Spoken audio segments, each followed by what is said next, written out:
lors du patch note 14.21. Il y a eu énormément de buffs et de nerfs, et Gwen fait partie des champions nerfs. Même si ça fait mal, je continue de la spam depuis le nerf, car vrai OTP n'abandonne pas son OTP. Bon, il se peut que j'adore jouer support en ce moment, mais je joue toujours Gwen, beaucoup. Et je trouve le champion encore viable, même si on ressent beaucoup le nerf. Honnêtement, ça rend pas du tout Gwen injouable. Ce qui me dérange en revanche, c'est le commentaire de Riot qui souhaite orienter Gwen vers un style escarmoucheur et qui pour moi n'a aucun sens et qui n'a rien à voir avec le nerf apporté au final. Je m'explique. Tout d'abord, la totalité des spells de Gwen n'ont que des ratios AP, avec un énorme scaling. Automatiquement, on a envie d'acheter de l'AP en priorité, logique. Quelle autre stat veut-on viser si le perso a que des ratios AP?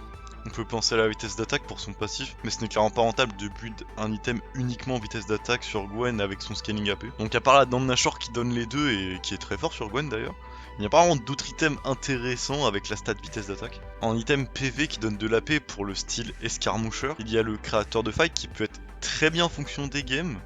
Perso, je le fais souvent, mais je sais que beaucoup de Gwen le font pas. Il y a le fait que dans certaines games, il y a bien mieux que le créateur de faille aussi, je fais pas toutes les games non plus. Et je sais que beaucoup de Gwen ne font jamais créateur de faille d'ailleurs. Le seul autre item de viable qui donne des PV et de l'AP, c'est la volonté cosmique. L'item est polyvalent, il donne un peu de tout et Gwen aime un peu toutes ses stats, sauf à la rigueur les PV où je trouve qu'on s'en fout, mais overall l'item est pas trop mal. Je le fais jamais, mais je pense qu'il est viable sur Gwen. Mais là encore, ça dépend des games, et c'est tout. Si on regarde dans les items qui donnent de l'AP et des PV, il n'y a aucun item qui est intéressant pour Gwen. Le Liandry c'est d'habitude un item broken, mais sur Gwen on s'en fout complètement parce que le passif de brûlure c'est tellement des dégâts ridicules à côté des dégâts qu'on inflige avec notre passif, donc on préfère build des items qui donnent de l'AP pour faire des dégâts beaucoup plus conséquents et instantanément. Donc vu que l'item donne que entre guillemets 70 d'AP, ça vaut pas vraiment le coup par rapport à bien d'autres options. Il y a à la rigueur que le passif qui est similaire à celui du créateur de fait qui peut être intéressant, mais même avec ça vaut pas le coup. Le Morello c'est très issoutière, hein. La Protobelt, le dash peut être intéressant au vu du manque de mobilité, mais 2600 pour 60 d'AP avec le scaling AP de Gwen, c'est vraiment une blague. Genre vraiment autant acheter une baguette trop grosse, ça coûte 2 fois moins cher, ça donne 5 d'AP en plus. Vraiment, si c'est une blague. Hein. Bon et tout le reste c'est issoutière, sauf le saut noir. Bon même Medjay si on est bien dans la game, mais bon ça c'est situationnel. Donc vouloir orienter Gwen vers un style escarmoucheur, c'est genre un peu stupide parce que les items ne lui vont mais carrément pas.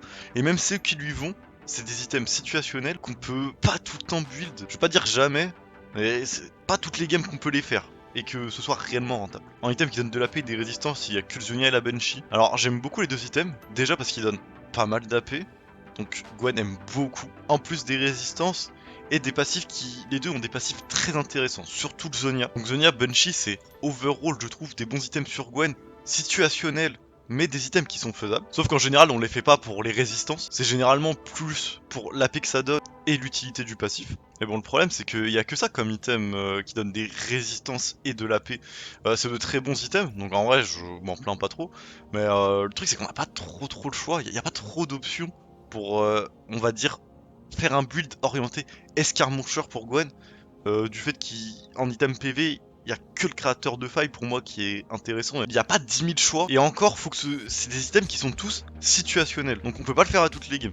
Et pour ce qui est de faire un item tank sur Gwen, c'est un peu compliqué parce qu'il n'y a pas trop d'options qui sont très intéressantes pour Gwen. Pour moi, en résistance magique, le seul item intéressant, c'est Masque Abyssal, donc contre des compos magiques, car ça augmente notre tankiness, logique, mais ça augmente aussi nos dégâts. Pour moi, le Masque Abyssal, c'est ultra broken, en plus ça coûte pas cher. Dans des games avec beaucoup de menaces AP, je pense que c'est le seul item tank qui est vraiment viable sur Gwen, même si là encore c'est situationnel, c'est un item viable. En option armure, on peut avoir la côte épineuse, ou juste faire l'armure roncière s'il y a juste besoin d'antil, car là encore une fois, l'item coûte pas trop cher. Il y a beaucoup d'armure, ce qui peut être utile contre, je pense à Fiora, à Atrox, dans des games un peu compliqués. Et encore, je suis sûr que pas mal de Gwen partent quand même full AP dans ce genre de match-up. Mais bon, si on a besoin d'anti-heal, moi je préfère largement faire côte épineuse ou juste l'armure roncière plutôt que l'orbe de l'oubli parce que le Morello c'est tellement issoutière sur Gwen. Et la deuxième option armure faisable, et encore là aussi c'est très situationnel, c'est le gantelet givrant. Pour avoir du slow et gap close tes ennemis. La dernière fois que j'ai fait un gantelet givrant c'était contre une Vayne top et c'était très utile, mais le truc c'est que je vois pas contre qui d'autre que Vayne on fait cet item. Mais en gros c'est pour dire que le peu d'items qui peuvent donner un style escarmoucheur à Gwen sont très situationnels et overall ils ne sont pas adaptés à Gwen. À part le masque abyssal à la rigueur et encore, Gwen scale tellement sur l'AP que t'as pas envie de faire ça en fait. Parce que là déjà l'un des problèmes c'est que Gwen a absolument que des scaling AP. Du coup ça incite beaucoup à build que de l'AP parce que elle scale tellement là-dessus. Et vu qu'elle a que ça, on a envie de build que de l'AP. Mais surtout, il n'y a pas que le fait qu'elle ait que des ratios AP, qu'est-ce qu'il y a énormément dessus qui fait qu'on build full AP, c'est qu'il y a aussi un autre truc instinctivement quand on joue Gwen, par rapport à son Z.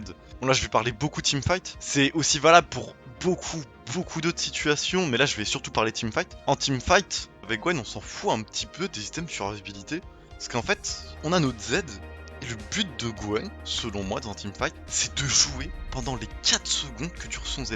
À la fin de son Z, en fait, on ne peut plus jouer, donc on s'en fout d'être résistant ou quoi, car le Z offre une protection qu'aucun autre item, tank ou utilitaire, peut offrir à Gwen. Et c'est tout l'intérêt que pendant ces 4 secondes, on dépaisse un maximum, vu qu'on est, entre guillemets, protégé, si on le joue bien, évidemment. Donc c'est pour ça que selon moi, que dans le gameplay, et pas que dans le fait qu'elle ait que des ratios AP et un bon scaling AP, on a envie de partir full damage, full AP, c'est car notre but en teamfight, c'est de dépasser un maximum en 4 secondes. Parce que à la fin de notre Z, on est à poil.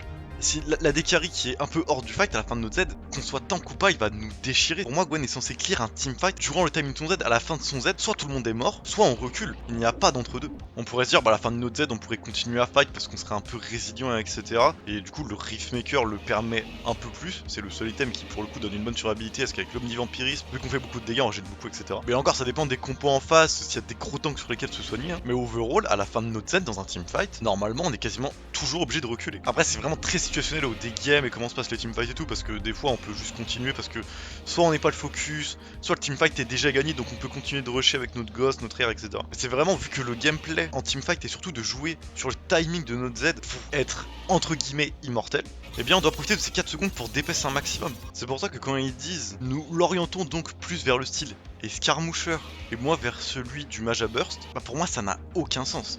Puis de plus, si leur style c'est de rendre Gwen plus un style escarmoucheur comme ils disent et moins vers celui d'un mage à burst, nerfer le côté entre guillemets mage à burst en nerfant un ratio AP, ça fait à moitié sens, mais à ce moment là pourquoi ils ne buffent pas un aspect escarmoucheur? Moi je ne sais pas ce qu'il faudrait buff, là je veux dire n'importe quoi, et en vrai j'ai pas trop envie que ça change parce que j'aime bien Gwen comme ça, mais à la rigueur, faudrait qu'il y ait un ratio PV sur un sort, une chose qui permettrait de continuer beaucoup de fights une fois les Z terminés, parce que moi personnellement, après c'est normal parce qu'on joue full AP, mais on est très souvent obligé de reculer et tempo notre Z pour pouvoir rejouer. Et puis surtout, il faudrait des items qui aillent à Gwen, parce que les items pour un style escarmoucheur ne vont absolument pas à Gwen, à part du coup Riftmaker et Volonté Cosmique, qui sont très situationnels, qu'on ne peut pas faire à toutes les games, et encore même avec ces items, on aura quasiment le même gameplay, parce que une fois qu'on a plus notre Z, on est un vulgaire creep canon avec un dash. C'est pour ça que je trouve le nerf un peu stupide. Pour moi le problème c'est vraiment les items qui vont pas à Gwen. Perso j'ai pas envie qu'il fasse ça car j'aime beaucoup Gwen comme elle est. En plus le nerf est vraiment énorme, je ressens vraiment beaucoup la différence de dégâts en late game. Après le win rate et le pick rate de Gwen avaient énormément augmenté depuis le changement des items. Donc je me plains pas vraiment du nerf en soi, surtout que c'est un nerf visé late game. Mais mine de rien ça impacte un peu dès le premier back, même si c'est franchement invisible early game la différence de dégâts. Late game je trouve qu'on ressent pas mal ce nerf, et un peu trop à mon goût, mais comme dit au début de la vidéo, je trouve malgré ça Gwen largement jouable et viable, on peut la jouer sans aucun problème. Forcément elle est moins forte depuis, parce que ça reste un nerf, et le plus important c'est qu'on peut continuer de la jouer, elle est viable. Mais c'est surtout que j'ai peur d'un ajustement qui ruinerait son gameplay, si Rito vise vraiment à lui donner un style escarmoucheur et qu'on puisse plus vraiment jouer autour de son Z, parce que moi ce qui fait que je suis un OTP Gwen, moi c'est vraiment le Z de Gwen qui me fait kiffer son gameplay, car on peut créer des situations uniques qui sont pour moi trop satisfaisantes à jouer, et j'adore. Pour ça, ma plus grande peur c'est qu'il touche au Z de Gwen pour lui donner un style différent, alors que j'adore son style actuel, même si c'est pas le style que Rito veut lui donner, parce que forcément ça nous donne envie. Il y a plusieurs raisons qui donnent envie de la jouer en, entre guillemets, mage à burst. J'espère que les systèmes de la prochaine saison iront mieux à Gwen, que ce soit dans un style full AP ou pourquoi pas escarmoucheur après tout. Actuellement j'aime pas les items AP et overall je me fais chier sur le jeu, on espère un bon renouveau en 2025. J'espère que cette vidéo blabla vous aura plu. Je trouvais le sujet intéressant donc j'ai décidé d'en faire une vidéo. N'hésitez pas à me donner votre avis là-dessus en commentaire, qu'on soit d'accord ou pas, j'aime bien discuter et avoir des avis différents sur ce genre de sujet. Bon, en attendant, portez-vous bien et moi je vous dis à la prochaine.